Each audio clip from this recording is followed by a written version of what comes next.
Florida Church God's Ministries is about a lot of different things, but our passion and our purpose is all about helping local churches reach their communities for Jesus Christ. We do it in a lot of different ways, but there's kind of a backbone to much of what we do, and the backbone is what we call our consultation ministry.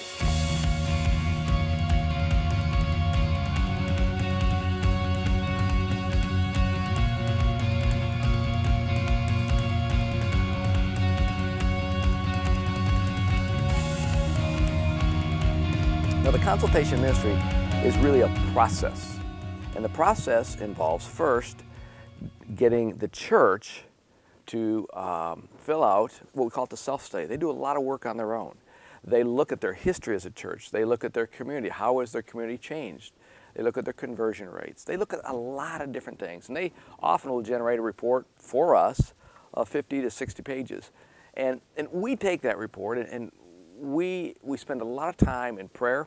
We have an intercessory prayer team that begins praying for that church when we get that self-study back.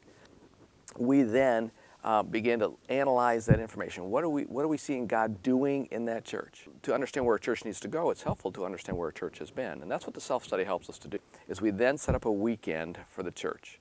And in that church consultation, what we do is we come in and first interview all the staff.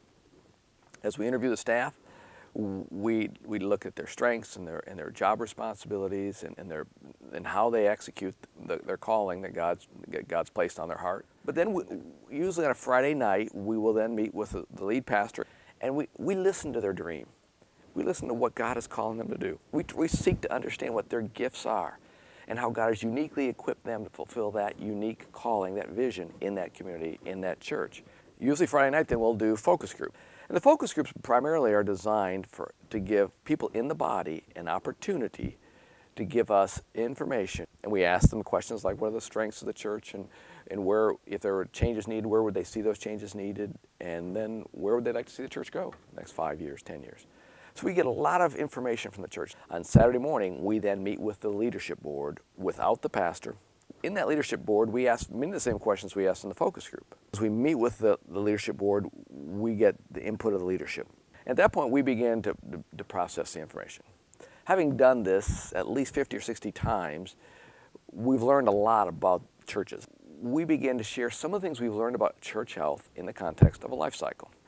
At that point, we, Saturday afternoon, usually it's me or someone else is presenting that information to the church in an open session, while the rest of the consultation team is meeting by themselves, trying to figure out, what do we do with all this information?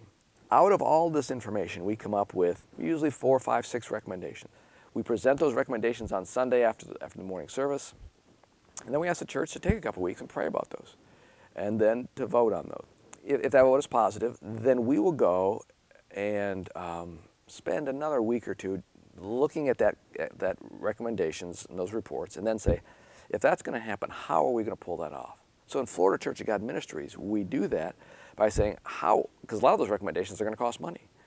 So I go back and I look at my budget as Florida Church of God Ministries and say, how am I going to get the money to help them accomplish what we really feel they need to be accomplishing? Then we write what we call a covenant, and in that covenant we say that we come back to the church and say, given to accomplish these 5 or 6 recommendations, here is how we're going to do it. This is who's going to pay for what. This is how, actually, every one of those steps, we break them down. And we give that back to the church. And we ask the church, okay, why don't you vote on that again? And if that's positive, then we begin a 3-year relationship with that church, where we are involved in coaching the pastor, or if there's not a pastor, we're involved in helping select that pastor. And we meet with that church for 3 years. It's been fun, because we have about a 95% positive vote rate of these churches that go through this. And in that 95% of the churches that have done that, it's really exciting. And I can give you many testimonies of just churches that have radically turned around. I want you to hear a few pastors who have actually experienced this whole process. Hear what they have to say about this. The way I look at a consultation, it's a very deep and insightful look at the life of your church. It's designed for people who have a passion to build growing churches. That churches love to self-diagnose. We know what our deal is, we know what the problem is, we know the prescription. And in my experience, 90% of the time, maybe higher, we're just wrong. It takes somebody from the outside coming in, looking at you, who studied churches, studied ministry, and can say, nope, time out, here's what the problem is. the Holy Spirit really makes these kind of things take place in the life of our church, but He does that through human instruments most of the time. And so what the consultation is helping you draw upon the experience and the expertise of outside people. I think it can be beneficial to any church at all. I'm a big believer in the covenant relationship the church and the state has started, about a commitment, a partnership, and ministry. I don't know how that couldn't help any church of any size, of any structure. And I was trying to communicate to our leadership without a lot of success. When you bring somebody in from the outside who says what you're saying, for some reason, with some people it lands. It's almost like they need to hear it from somebody outside of the organization. I do not believe this church would continue to flourish or be fruitful today if we had not taken this step. I do not believe I'd have survived as a senior pastor apart from this step. And they've encouraged me and supported me. I've never felt like Florida Church of God Ministries stuck their nose in my business or tried to, they only came when I needed them, but when I needed them, they came. The beauty of this whole process is the state doesn't want to come in and do ministry for you, and they don't want to tell you how to do ministry. They want to find the heart of God in your congregation and in you as a leader and help make that a reality. It's the difference between doing things connected or detached. You know, it's always easier to be connected, detached. You're out there on your own trying to figure this thing out on your own, and I don't care how close you are to God, the kingdom is never meant to be lived that way.